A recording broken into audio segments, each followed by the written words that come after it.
First of all, thank you very much for being here. You've heard me talk many times about how we have to strengthen the line of communication as we go forward. There has never been a time where the states need to be involved in communicating with their federal delegations than we have right now. And we just had what was just an amazing meeting. It was very much a conversation on the issues that matter. We talked about anything from Yucca Mountain and what our solution is, and we're all unified on making sure that we get some strong results for the people of South Carolina. We talked about the budget, the situations that we have there. We talked about health care, the options and the conversation that I have with the president as we go forward. We talked about illegal immigration, education, you name it, we talked about it. But most importantly, what we talked about is that South Carolina comes first. That we stand here together and strong, unified, in making sure that we do everything we can for the people of South Carolina. And so I first of all want to thank the delegation. They are all very busy and they all took the time to be here, but we also vowed that this is not the first time or only time we're going to do this. We are probably going to do this on a quarterly basis. Whether it's me going to DC or them coming here, we're going to make sure that we continue this communication. So with that, I'm going to turn it over to Senator Graham. Well, I tell you, I just thought it was an outstanding interchange. And Jim Clyburn told me this is the first time we've gotten together like this since Strom was around. I just want to congratulate Governor-elect Haley for putting the meeting together. And as we sat there and talked to each other, we did realize how many challenges, but opportunities. Nuclear power is on the move in this country, and the renaissance is around the corner, and I think we all agree, let it start here. And there's no bigger supporter in the Democratic Party for nuclear power than Jim Clyburn.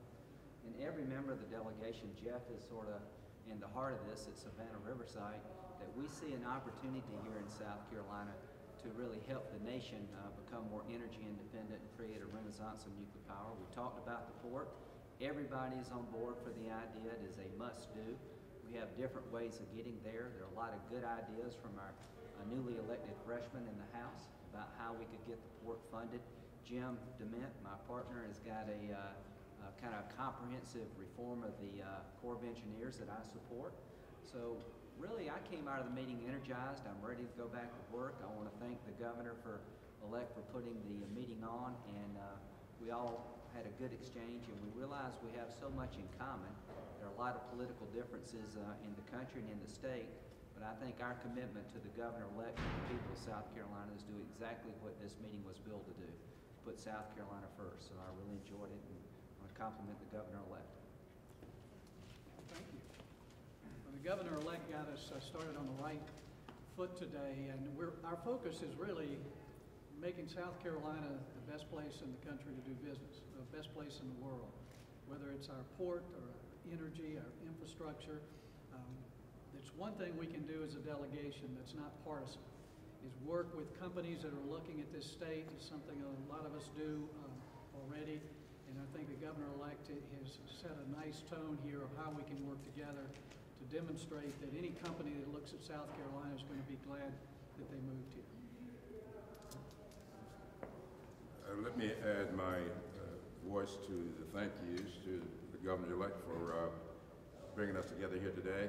You know, over in the House, we don't talk as much as they do on the Senate side. When we can improve on anything, we sort of just move to associate oneself with the remarks going on. And I really want to associate myself with the remarks of both our senators, because this is all about South Carolina. This is all about the future of a state that I love dearly and I feel invested in significantly. So this meeting this morning was a great meeting. The spirit in the room was a good spirit, and I look forward to us working together as we go forward.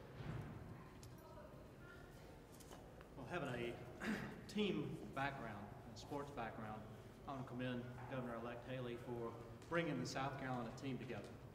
Had a great exchange of ideas about issues that are important to the voters and the constituents, segues into creating jobs and economic prosperity for the state. So I'd simply say, thank you.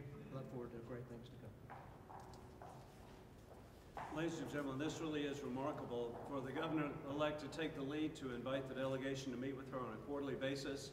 I already see the potential for success, and I want to commend the governor-elect for her very clear support of the expansion of squadrons at the Marine Corps Air Station at Beaufort. And over the weekend, we were able to secure, working with the entire delegation, for 1,500 more military personnel to be stationed at Beaufort. Additionally, 200 private jobs to be created. This is working together, creating jobs for the people of South Carolina, so I'm honored to be here.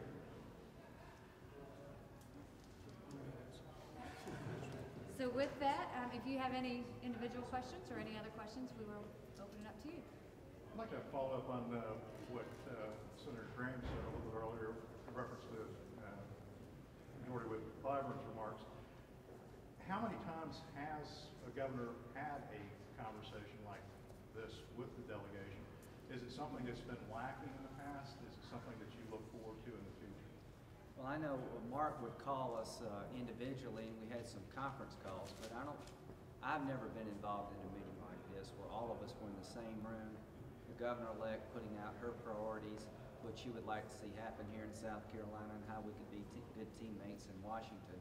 So as far as I know, and Jim would be better at this than I am, he's been around longer, this is the first time this has ever happened, and I really think it's something that can bear fruit for the state as a whole.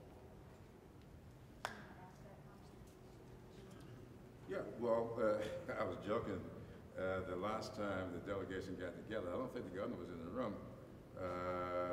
We got together for BRAC 3, I think it was, when we were trying to save Charleston. And of course, as Senator Graham said, and that didn't work too well. So maybe we need to keep this state-federal relationship going forward. And I look forward to it, because that's what this is all about, making sure that we stay on the same page. Senators, did you talk at all about, Senator Dement, Senator Graham, about the $143 million in additional stimulus money that's kind of hung up in limbo right now, and what's the status of that? Where do we stand? Are we going to get that? We talked about it, but we're not sure how to resolve it. The articles in the newspaper, I think Representative Clyburn and I agree, are not accurate. Both of us are supportive of the state getting its fair share.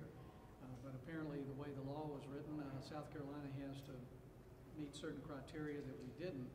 And I'm not sure how we can resolve that, but we're going to work together, whether it's at the federal level or to see what we can do at the state level to make sure we get our fair share. But I mean, it is a good example of many times when we rely on the federal government, it doesn't necessarily come out in our favor. But so there was agreement in the room that we should not be sending money to other states when it comes to education. But I think getting other states to waive something when they've paid their share or met the criteria is going to be very difficult. That doesn't mean we're going to give up on it. Some people will see the two of you here and say there's a big vote on the tax cuts later today in Washington. Will you be there for that? Yes, I will. We'll be there in a couple hours. So yeah, we'll look forward to that vote. Well, then speaking of budgets and money being tight, I mean, how does it work as far as flying down here and then flying back for the vote? Is that, who pays for that? Well, I was home for the weekend, so I just drove to Columbia. I'm sure my colleague Senator Graham did. So flight from Columbia is about the same it is from flight from Green.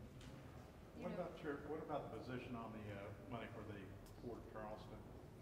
Is there any resolution of that? What you saw, first of all, I want to say that this was a meeting where the federal delegation, there were no egos in that room. It was a group of people that understood that South Carolina needed to come first.